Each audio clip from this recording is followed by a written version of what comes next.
Hello मेरे प्यारे दोस्तों, कैसे हैं आप सब। आज है महाशिवरात्रि। ये मेरी कल की वीडियो है और मैंने अपने सुबह के काम शुरू कर दिए हैं। सबसे पहले मैंने अपने किचन को नीट एंड क्लीन साफ़ कर दिया, क्योंकि आज घर पर सभी का व्रत रहेगा और अनाज बिल्कुल नहीं बनेगा। तो मैंने नहा धोकर फलाहार की तैयारी शुरू कर दी। साथ ही साथ पूजा पाठ की भी तैयारी शुरू कर दी है। और ये मैंने नई कढ़ाई यूज़ की है, मेरी मम्मी ने दी थी। उनका कहना था फलाहार के लिए हमेशा आप एकदम अलग से बर्तन रखा करो। तो मैंने उनकी दी हुई कढ़ाई में आज पहली बार शुरू किया और ये पूजा के बर्तन मांजना शुरू कर दिए हैं।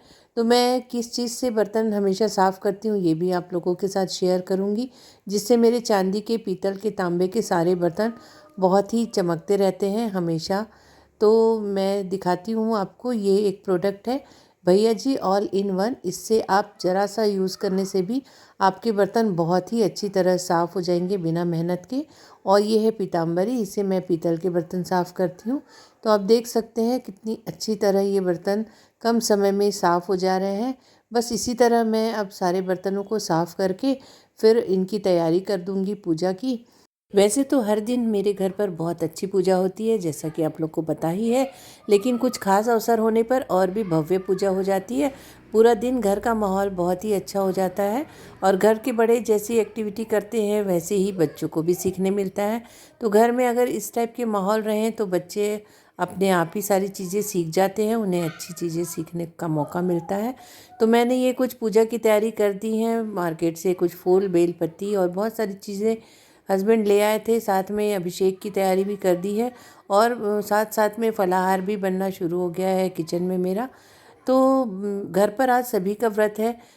तो मैंने बच्चों को, काफ़ी छोटे थे तभी से, व्रत क्यों करना चाहिए और क्यों ज़रूरी है व्रत करना, ये सारी चीज़ें सिखाई हैं। तो बच्चों को भी आदत हो गई है, हमेशा करते हैं। बेटी तो बाहर रहती है, वो भी फ़ोन कर कर पूछ लेती है कि मम्मी आज व्रत है तो मुझे क्या क्या खाना चाहिए, और मैं उससे हमेशा बता देती हूँ। तो अच्छा लगता है कि बच्चे सिंसियर हो रहे हैं, अपनी चीज़ों को, जिम्मेदारियों को सीख रहे हैं। और हिंदू धर्म के कुछ कुछ चीज़ों को मानना बहुत ज़रूरी है और वो मानते भी हैं। तो इस चीज़ का मुझे बहुत अच्छा लगता है। तो अपने घर में जो भी नियम होते हैं वो बच्चों को बचपन से ही सिखा देना चाहिए, क्योंकि बड़ा होकर सिखाना बहुत मुश्किल होता है। बच्चे बचपन से सीखी हुई चीज़ बच्चों को याद भी रहती है। तो वैसे उपवास का मतलब तो एक दिन अपने पेट को आराम देना है, लेकिन घर में बच्चे और बुज़ुर्ग हैं तो उनके लिए फलाहार बनाना ज़रूरी होता है, ताकि उनके स्वास्थ्य में कोई परेशानी ना आए। तो घर में जैसा माहौल रहता है बच्चे वैसी ही चीज़ों को सीखते हैं। बच्चे की छुट्टी चालू हो गई है और वो अपने पापा की मदद कर रहा है उनकी पूरी तैयारी करवाने में, और साथ साथ में देखकर पूजा भी सीखता रहता है। तो इसी तरह आज महादेव जी का अभिषेक होगा। पूरी तैयारियां शुरू हो गई है। मेरा साथ साथ में फलाहार भी बन रहा है। 12 बज चुके हैं और अभिषेक में बहुत टाइम लगता है, आप सभी को पता होगा। 1.25 किलो दूध का अभिषेक है, तो धीरे धीरे मंत्रोपचार के साथ ही हमारे यहाँ पूजा होती है। तो और काफ़ी समय लग जाता है। ऐसे करते करते 2-2:30 बज चुके थे और फिर हमने कुछ भी नहीं खाया था। इसलिए हमारे बच्चे ने भी कहा कि हम भी कुछ नहीं खाएंगे। तो मैंने कहा ना कि घर में जैसा माहौल रखेंगे वैसे ही बच्चों को आदत हो जाती है। तो मेरा फलाहार बनता रहा, सारी चीज़ें मैंने बनाकर रख दी थी। फिर हम सब ने मिलकर घर के भगवान जी की आरती पूजा की और फिर मंदिर भी जाना था, क्योंकि घर के बाजू में ही मंदिर है और काफ़ी अच्छा माहौल बना था मंदिर में। काफ़ी भीड़ थी, लेकिन घर की पूजा के बाद ही मैं मंदिर जाती हूँ। पतिदेव ने बचपन से ही अपने घर के माहौल से पूजा पाठ सीखी थी और वही बेटा सीख रहा है। तो किस तरह मंत्रोपचार के साथ हमारे घर पर आज महादेव जी का अभिषेक हो रहा है और हमने 4 प्रहर की पूजा कैसे संपन्न की, ये सब आप लोगों के साथ शेयर करूंगी। ये तैयार हो गया है, साथ ही साथ सिंगाड़े आटे का हलवा।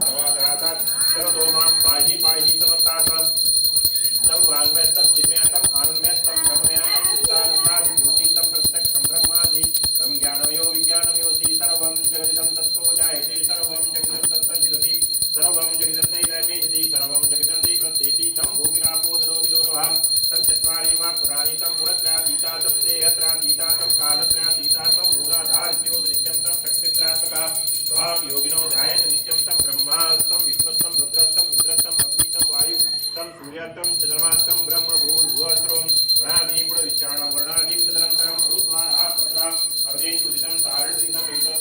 ही अच्छा लगता है इतने अच्छे मंत्रोच्चार के साथ।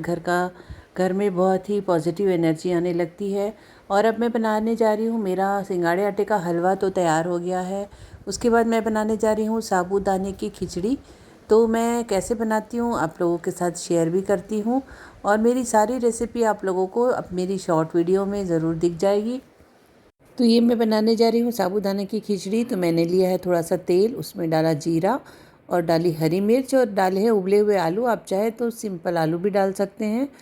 और साथ में ही मैंने साबूदाने को 2 घंटे पहले ही फुला कर रख दिया था, और उसमें डाल दिया है फल्ली दाने का पाउडर और थोड़ी सी लाल मिर्च पाउडर भी डाली है। और 2 चम्मच मैंने दही भी डाला था क्योंकि मेरे पास नींबू नहीं था। तो इसे मिलाकर रख दिया। जब आलू थोड़े पक गए तो सारी साबूदाना और फल्ली दाना, इन सारी चीज़ों को मैंने कढ़ाई में डालकर अच्छी तरह पका लिया। इसे अच्छी तरह मिक्स करना है। फिर इसमें डालना है स्वादानुसार थोड़ा सा शक्कर, और मैंने डाला है इसमें थोड़ा सा नमक, और इसे फिर से अच्छी तरह मिला लिया। और बहुत ही सिंपल तरीके से बनाती हूँ मैं साबूदाने की खिचड़ी। कई लोग इसमें टमाटर, धनिया पत्ती और मीठी नीम पत्ती कई चीज़ें डालते हैं, तो ये हमारे यहाँ नहीं चलती उपवास में, इसलिए बहुत सिंपल बनाते हैं, लेकिन खाने में बहुत ही टेस्टी लगती है। फिर इसे थोड़ी देर ढककर पकाना है। और मेरा फलाहार तो साथ ही साथ तैयार हो गया, और फिर हम सब बैठ गए अभिषेक करने के लिए। चलिए आप लोग को ले चलती हूँ।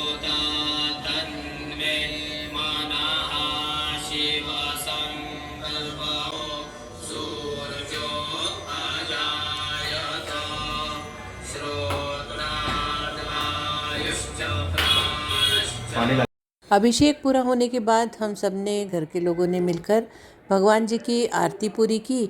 और बेटे ने भी अपने क्ले आर्ट से बहुत ही सुंदर शंकर जी का परिवार बनाया हुआ था। दिखाती हूँ मैं आप लोगों को। ये है कार्तिक स्वामी जी हैं, शंकर जी है, नंदी बैल है, पार्वती जी है, शेर है, गणेश जी है, और ये शंकर जी की पिंडी है। बहुत ही सुंदर बनाता है वो। उसने बनाया और अपने शंकर जी का अभिषेक किया। हम भी उसके साथ खड़े थे। उसने बहुत अच्छे तरीके से पूजा पाठ की अपने भोलेनाथ की। और फिर हम तैयारी करने लगे मंदिर जाने के लिए। ये सारी चीज़ें स्टेप बाय स्टेप हो रही थी, और अच्छा भी लगता है, हमेशा की तरह हम करते हैं।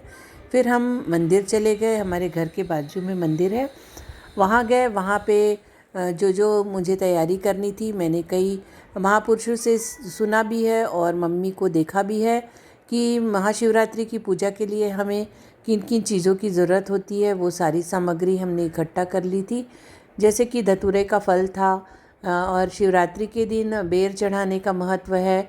फूल, बेलपत्ती, समी पत्र, ये सारी चीज़ें थी। कच्चा दूध, तिल, मंदिर ले जाने की सारी सामग्री तैयार की, और हम पहुंच गए मंदिर। और वहाँ जाकर हमने शंकर जी का पूजन किया। काफ़ी सारे लोग पहले से बैठे थे, तो बहुत ज़्यादा आराम से नहीं हो पाती है त्यौहार के दिन। तो हमने सबके साथ मिलकर ही पूजा की, और भगवान जी से प्रार्थना की अपने लिए भी और पूरे विश्व के लोगों के लिए भी, कि सबकी सुख सुविधाएं, शांति बनी रहे, और माता रानी का भी आशीर्वाद लिया। और फिर हम घर आ गए। घर आकर हम सब ने फलाहार किया और बहुत ही ज़्यादा थक गए थे। फिर मैंने 1 घंटा सोकर आराम किया। उसके बाद शाम की फलाहार की तैयारी की। घर में बुज़ुर्ग और बच्चों का भी उपवास था। हम तो दोनों टाइम नमक नहीं खाते हैं, लेकिन हाँ, बाकी लोगों के लिए बनाना पड़ता है। तो मैंने ये साबूदाने के बड़े की तैयारी की।